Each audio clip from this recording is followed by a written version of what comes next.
Dear student, आज कक्षा 10 science का पहला चैप्टर हम शुरू करेंगे, जिसमें कुछ हमारी बेसिक बातें कक्षा 9 के साइंस से होगी और उसके बाद फिर हम पहले चैप्टर पर बात करेंगे। तो जिसमें मैं सबसे पहले आपको परमाणु के बारे में बताऊंगा कि परमाणु होता क्या है। तो अगर हम परमाणु की बात करें तो किसी भी पदार्थ का सूक्ष्म कण क्या कहलाता है? परमाणु कहलाता है। तो असल में ये तो किताबी लैंग्वेज है कि कोई भी एक पदार्थ है, उस पदार्थ का जो सूक्ष्म कण होगा वो क्या कहलाएगा? आपका परमाणु कहलाएगा। तो सबसे पहले हम बात कर लेते हैं कि ये पदार्थ होता ही क्या है। अगर मैं आपसे पदार्थ के बारे में बात करूं कि पदार्थ होता क्या है, आपको इसके बारे में दो बातें ध्यान रखनी है। सबसे फर्स्ट क्या कि जो स्थान घेरे, और दूसरी बात इसमें ध्यान रखनी है आपको कि जिसमें द्रव्यमान हो। यानी अगर आपको किसी भी वस्तु को क्या कहना है? पदार्थ कहना है, तो उस पदार्थ को कहने के पीछे जो शर्त हैं वो दो हैं कि कोई वो स्थान जरूर घेरना चाहिए, उसमें कुछ द्रव्यमान जरूर होना चाहिए। तो अब कैसे, यानी स्थान कैसे घेरे? जैसे मेरे पास मैं आपसे बात करूं, ये कोई एक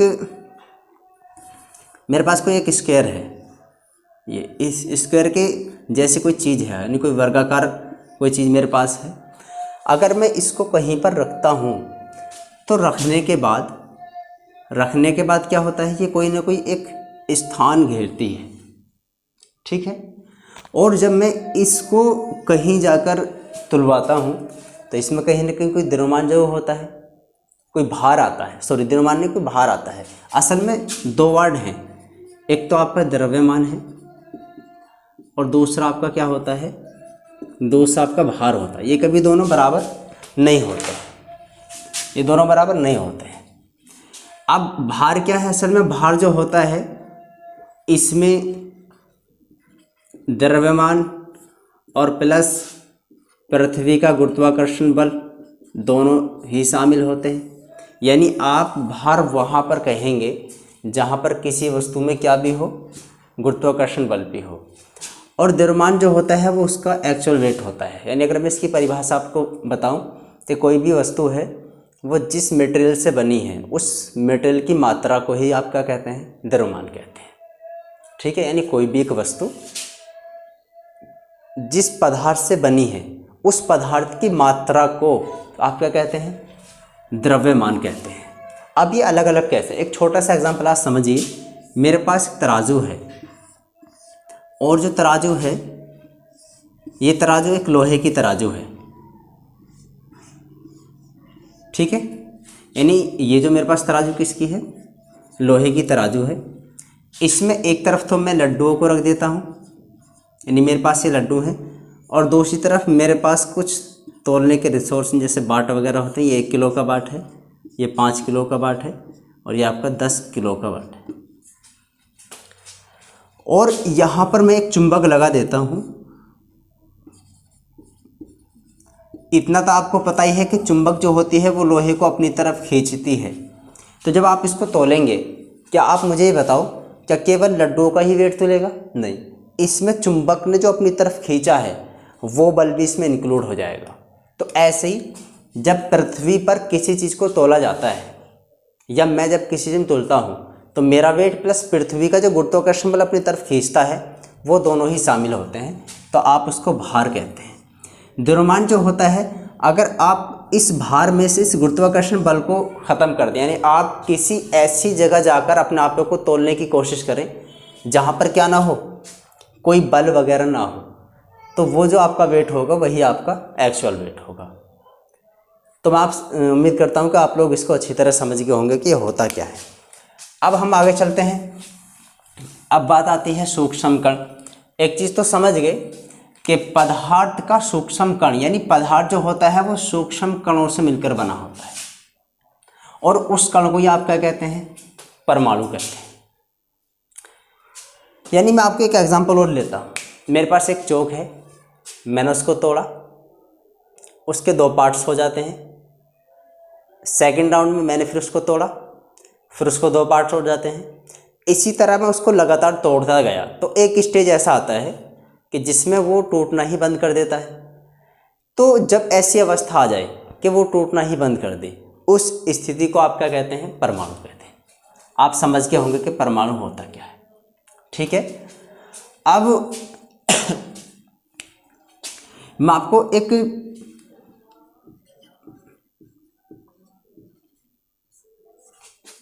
डाल्टन का सिद्धांत थोड़ा हम समझने की कोशिश करें। डाल्टन ने क्या कहा था? अगर मैं आपसे डाल्टन की बात करूं, डाल्टन ने कहा था कोई पदार्थ है,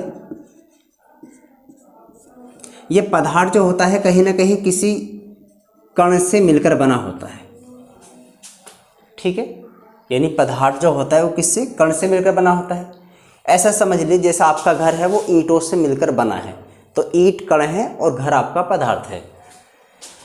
अब आगे आप चलेंगे तो कण जो होता है वो कहीं ना कहीं एक अणु से मिलकर बना होता है, अणु जो होता है वो परमाणु से मिलकर बना होता है। और इस परमाणु को जैसे हमने अणु बनने का मतलब क्या है? देखो, पदार्थ अगर कणों से मिलकर बना है तो इसका मतलब यह है कि पदार्थ को डिवाइड किया जा सकता है। यानी जैसे घर बना ईंटों से, तो ईंटों को अलग अलग भी तो कर सकते हैं, यानी घर को तोड़ करके अलग अलग कर सकते हैं। बिल्कुल सेम ऐसे अगर पदार्थ कण से मिलकर बना है तो पदार्थ को तोड़ करके ईंटों को अलग अलग किया जा सकता है, कणों को अलग अलग किया जा सकता है। ऐसी कण को तोड़ करके अणु बनाए जा सकते हैं, अणु को तोड़ करके परमाणु बनाए जा सकते हैं। सेम इसी प्रकार अगर आप परमाणु को तोड़ेंगे तो परमाणु कभी टूट नहीं सकता। यानी अगर हम कहें तो परमाणु कैसा होता है? अविभाज्य होता है। ये किसने कहा था? ये डाल्टन ने कहा था। और परमाणु को ग्रीक भाषा में क्या कहते हैं? एटम कहते हैं। और एटम का ही अर्थ होता है जिसको विभाजित नहीं किया जा सकता। बात समझ गए नहीं? तो डाल्टन ने उस छोटे कण को जिससे कोई पदार्थ मिलकर बना होता है उसको क्या नाम दिया था? एटम नाम दिया था। और एटम उसका, परमाणु उसका हिंदी अर्थ हो गया। बात समझ गए नहीं? यानी डाल्टन ने जो उस छोटे कण को नाम दिया था परमाणु, डाल्टन ने उसको क्या नाम दिया था? एटम दिया था। अब डाल्टन की जो सिद्धांत था इसकी कुछ हम विशेषताओं के बारे में बात कर लेते हैं। डाल्टन ने क्या कहा था? डाल्टन के पहली बात तो यही थी जो हम डिस्कस कर रहे हैं, क्या? कि परमाणु जो होता है यानी एटम जो होता है, परमाणु अविभाज्य होता है। पहली बात तो आप ये समझ लीजिए, परमाणु कैसा होता है? अविभाज्य होता है। ठीक, यानी उसका विभाजन नहीं हो सकता। दूसरी बात इन्होंने कही थी कि ये अविनाशी भी होता है। अविनाशी आप समझते हैं ना? अविनाशी होता है। अविनाशी आप उसे कहते हैं जिसका विनाश नहीं किया जा सकता, जिसको ख़त्म नहीं किया जा सकता है। ठीक है। और तीसरी बात इन्होंने कही थी कि इन्होंने कहा था कि पदार्थ का सबसे छोटा कण क्या कहलाता है? परमाणु। यानी हम ये कह सकते हैं कि परमाणुओं से मिलकर किसका निर्माण हुआ? पदार्थ का निर्माण हो गया। यानी कोई भी एक पदार्थ है, ये इसके अंदर जो परमाणु पाए जाते हैं, इसके अंदर जो क्या पाए जाते हैं? परमाणु पाए जाते हैं। इन परमाणुओं का यानी एक ही प्रकार के पदार्थ के परमाणुओं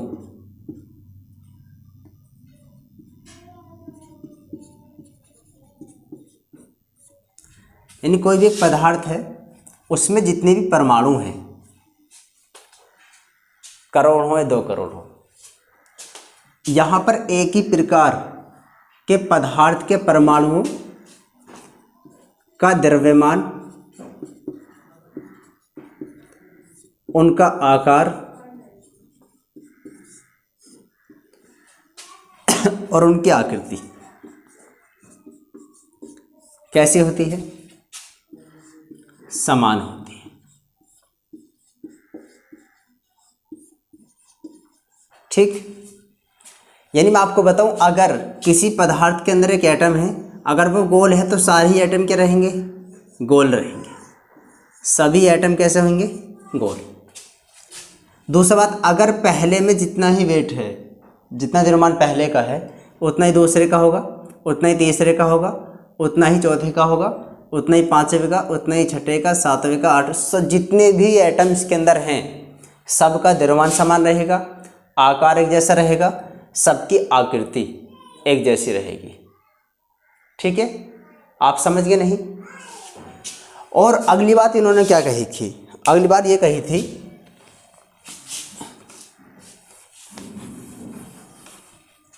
अगर मैं इसकी डी पॉइंट की बात करूं, अगली बात क्या कही थी कि परमाणु जो होगा,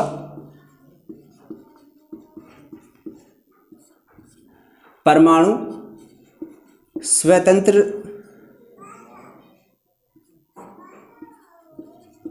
नहीं रह सकता।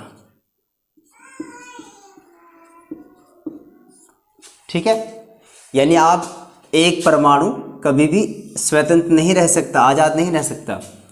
हाँ, रासायनिक क्रियाओं में भाग ले सकता है। ठीक है, तो ये बात किसने कही थी? ये डाल्टन ने ही कही थी। सबसे पहले आप ध्यान रखें डाल्टन के बारे में कि इन्होंने परमाणु नाम दिया। दूसरी बात, परमाणु को अविभाज्य कहा कि इसका विभाजन नहीं हो सकता, उसको अविनाशी कहा, और ये कहा कि अगर एक ही पदार्थ है तो उस पदार्थ में जितने भी परमाणु हैं उन सब का आकार, उनका द्रव्यमान, उनकी आकृति बिल्कुल समान रहेगी। और अगली बात क्या कही थी कि वो कभी भी स्वतंत्र नहीं, मतलब कभी भी आपको अकेला परमाणु नहीं मिलेगा, एक एटम आपको कभी नहीं मिलेगा।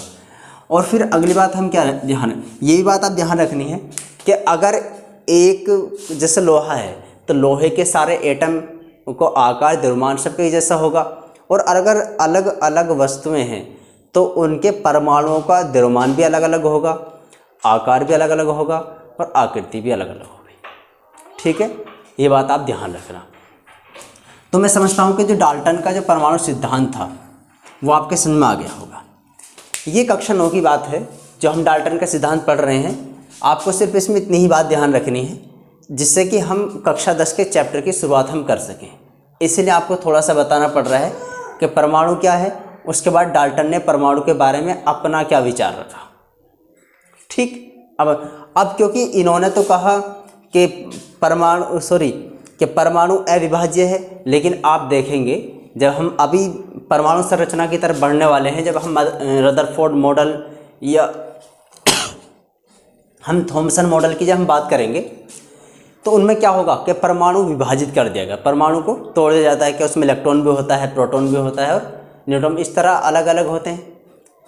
तो हमने क्या देखा कि इस हिसाब से जो डाल्टन की थ्योरी थी वो असफल साबित हो जाती है, कि ये कहते हैं कि वो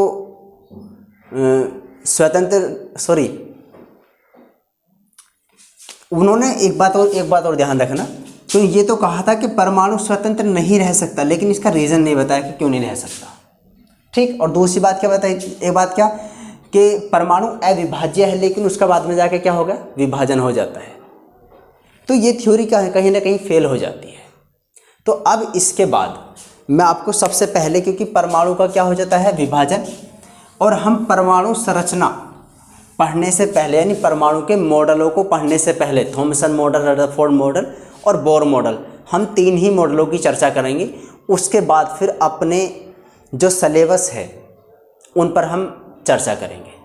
ठीक, बस 3 मॉडल हम पढ़ेंगे और 3 मॉडल के बाद फिर अपने सिलेबस पर आते हैं। अब मैं आपको थोड़ी सी बात बता दूं, जब परमाणु का आकार कुछ ऐसा है,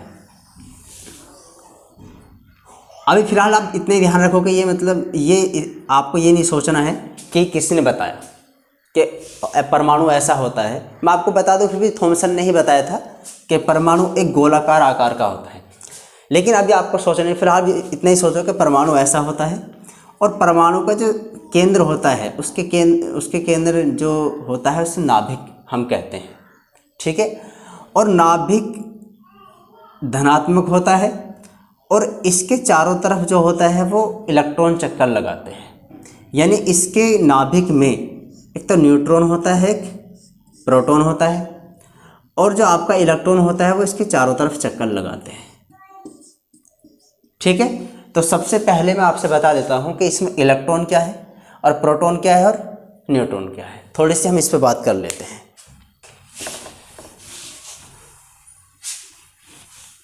अब सबसे पहले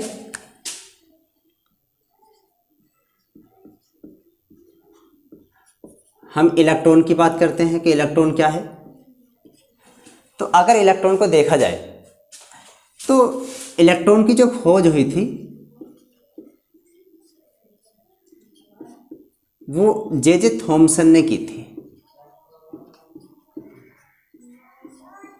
ठीक है, अगर आपको अपना सन भी थोड़ा ध्यान रखना है तो रख सकते हैं, कोई प्रॉब्लम नहीं है। 1897 में जे थॉमसन ने इलेक्ट्रॉन की खोज की थी और इसी खोज के लिए 1906 में इनको नोबेल पुरस्कार भी दिया गया था।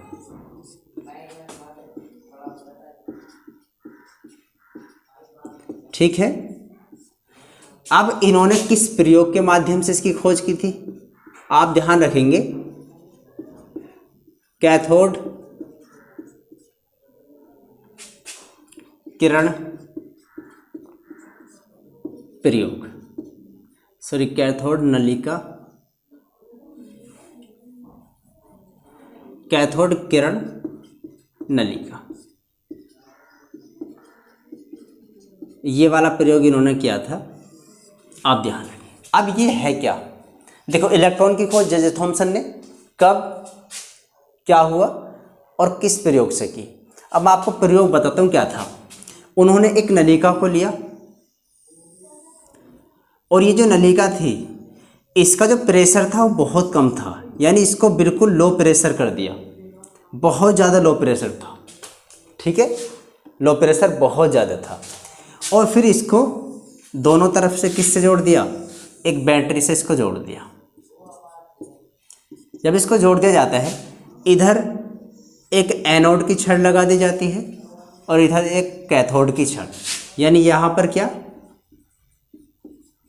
एनोड और यहाँ पर कैथोड। आप ध्यान रखेंगे कैथोड हमेशा नेगेटिव होता है और एनोड जो होती है वो पॉजिटिव होती है। ये भी छड़ और ये भी छड़। और यहाँ पर एक पदार्थ रखा जिसको कहा उन्होंने फ्लोरोसेंट मटेरियल। आप ध्यान रखेंगे। ठीक है, अब ये क्या होता है, ये एक ऐसा मटेरियल होता है कि जब इस पर कोई किरण पड़ती है तो इसमें एक विशेष प्रकार की चमक पैदा होती है और इस एनोड में छिद्र कर दिए इस तरह। और जब इन्होंने इसको चालू किया तो चालू करने के बाद क्या होता है, कैथोड से एनोड की तरफ कुछ किरणें चलती हैं इस तरह, और इन किरणों को क्या कहा गया, इन किरणों को कहा गया कैथोड किरणें।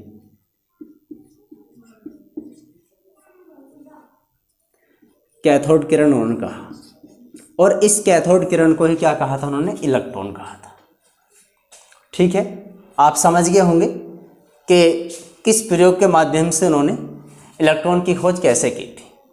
ठीक है, और आगे इसमें क्या ध्यान रखना है इलेक्ट्रॉन के बारे में, आगे ध्यान रखना है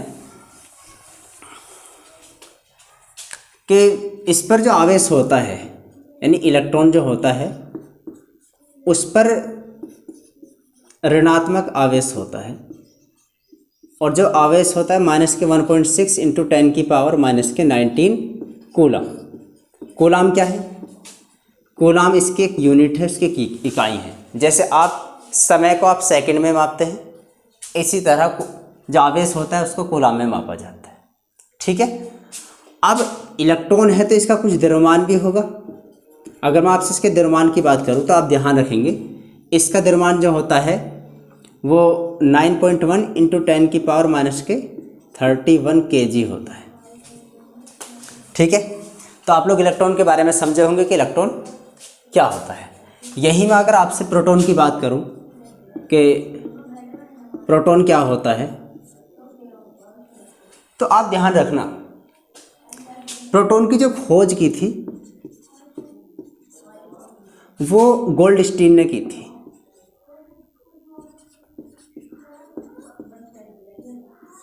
गोल्डस्टीन ने खोज की थी, लेकिन इसका जो नामकरण किया था, यानी नामकरण समझते हो ना, यानी इसको जो प्रोटॉन नाम दिया था वो नाम दिया था किसने, रदरफोर्ड ने। इसमें अक्सर कन्फ्यूज़न होती है कि किसने खोज की, किसने क्या किया।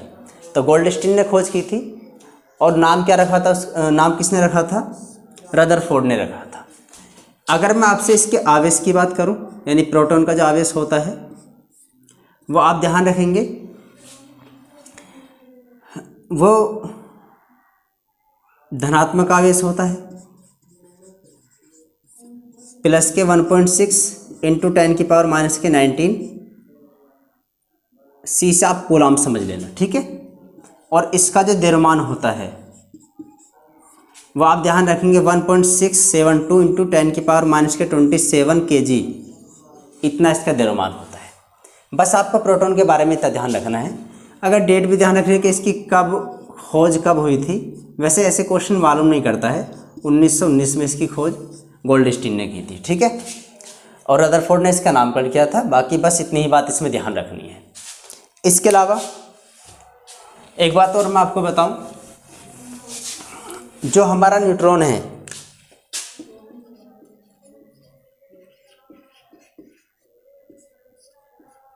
अगर मैं न्यूट्रॉन की बात करूं तो न्यूट्रॉन की जो खोज करता है, यानी न्यूट्रॉन की खोज किसने की थी, तो आप ध्यान रखेंगे जेम्स चैडविक,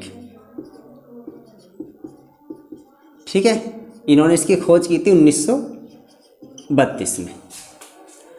अब इसका आवेश जो होता है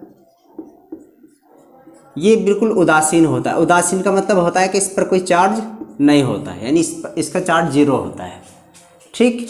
अगर मैं आपसे इसके द्रव्यमान की बात करूं तो इसका जो द्रव्यमान होगा वो 1.674 इंटू 10⁻⁻27 kg होगा। तो हमने क्या देखा कि इलेक्ट्रॉन, प्रोटॉन, न्यूट्रॉन, इनमें सबसे भारी न्यूट्रॉन, फिर उससे कम प्रोटॉन, फिर सबसे हल्का इलेक्ट्रॉन होता है। यानी जो आपका ये है परमाणु, और ये परमाणु का क्या होता है, नाभिक। तो आप ध्यान रखना एक बात कि परमाणु का जो नाभिक होता है उसमें न्यूट्रॉन और प्रोटॉन न्यूट्रॉन प्रोटॉन होते हैं और इलेक्ट्रॉन इसके चारों तरफ चक्कर लगाते हैं, ठीक है। इलेक्ट्रॉन इसके चारों तरफ चक्कर लगाते हैं और न्यूट्रॉन और प्रोटॉन इसके केंद्र में होते हैं। ये किसने बताया, कैसे बताया, इसके बारे में हम परमाणु मॉडलों में पढ़ेंगे। फिलहाल आप अपना ध्यान रखिए कि इलेक्ट्रॉन चारों तरफ चक्कर लगाते हैं, ठीक है। और एक फैक्ट ध्यान रखना, जो आपका न्यूट्रॉन है और प्रोटॉन, इन दोनों को न्यूक्लियंस भी कहा जाता है, ठीक है, इन दोनों को ही कहा जाता है। अब थोड़ा सा मैं बढ़ता हूँ परमाणु मॉडलों की तरफ।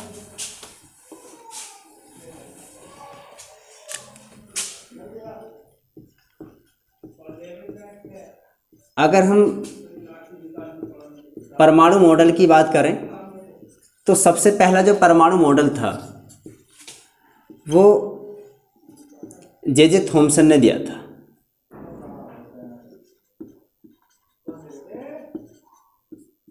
तो जे थॉमसन का जो परमाणु मॉडल है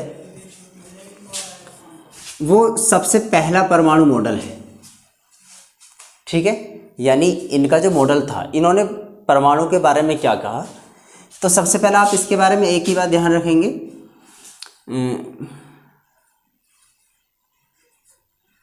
थॉमसन मॉडल के नाम से इसको ध्यान रखना, थॉमसन मॉडल।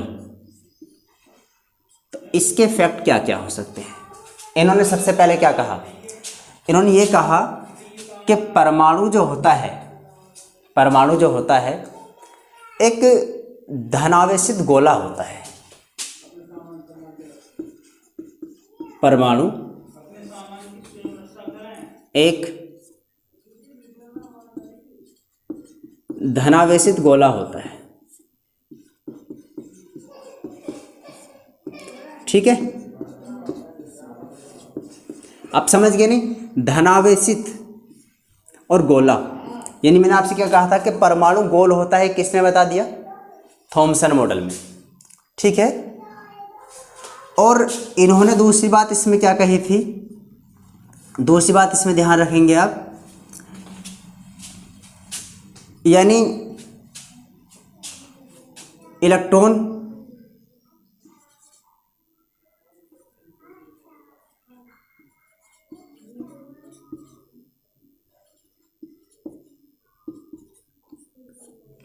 इलेक्ट्रॉन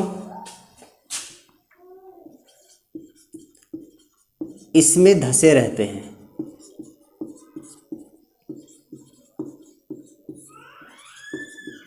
ठीक है। यानी इन्होंने जो परमाणु की तुलना की थी वो एक धनावेश गोले से की थी, जिसमें इलेक्ट्रॉन क्या रहते हैं? धंसे रहते हैं। अब किस तरह धंसे रहते हैं, जैसे इन्होंने फिर एक एग्जाम्पल दिया, जैसे कोई तरबूज है और तरबूज के अंदर बीज धंसे रहते हैं इस तरह।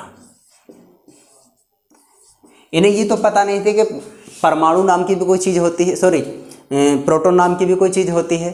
हाँ, इन्होंने इलेक्ट्रॉन की खोज की थी, तो इलेक्ट्रॉन के बारे में बताया था कि परमाणु जो होता है उसमें इलेक्ट्रॉन होता है, और इलेक्ट्रॉन जो होते हैं वो धनावेशित भाग में धंसे रहते हैं, जिस तरह तरबूज में बीज धंसे रहते हैं। अब तरबूज का जो रेड वाला पार्ट होता है उसको तो कहा गया है क्या? प्रोटॉन, और जो बीज होते हैं उनकी तुलना इलेक्ट्रॉन से की गई थी।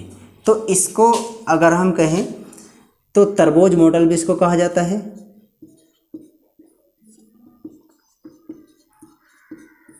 और दूसरा इसको प्लम पुडिंग मॉडल भी इसको कहा जाता है,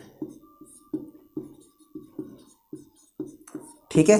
यानी ये जो नाम है ये इसी के नाम है, तरबूज मॉडल हो या प्लम पुडिंग मॉडल हो या आपका कहीं पर रेसिन मॉडल भी आ जाए, यानी ये तीनों नाम हैं, ये इसी के नाम है, ठीक है। आप ध्यान रखेंगे थॉमसन मॉडल के बारे में कि थॉमसन ने सिर्फ इतना ही बताया था कि इलेक्ट्रॉन होते हैं, और इतना भी इनको पता था कि ये जो होता है परमाणु जो होता है वो उदासीन होता है, उदासीन होता है। अब इलेक्ट्रॉन की तो पता थी, अब उसको उदासीन करने के लिए उनका कहा कि धनावेशित पार्ट भी जरूर होता है, यानी जितना उस पर ऋणात्मक आवेश होता है उसी आवेश के बराबर उसका धनात्मक पार्ट भी होता है, जिससे कि फिर वो उन्होंने उदासीन की व्याख्या उसकी की थी, ठीक है। तो आज फिलहाल आप इतना ही ध्यान रखेंगे, बाकी इसके बारे में मैं कल आपको डिटेल में और बताऊंगा थोड़ा सा रिवीजन में कि थॉमसन मॉडल क्या था। हम कल मॉडलों से दोबारा शुरुआत करेंगे और थॉमसन मॉडल को पढ़ेंगे। मैंने आपको थोड़ा सा आज बताया है इसके बारे में कि थॉमसन ने क्या कहा था, ठीक है। तो कल थॉमसन मॉडल, रदरफोर्ड मॉडल और बोर मॉडल पढ़ने के बाद फिर हम अपने सिलेबस पाते हैं। और आज के लिए बस इतना ही। Thank you.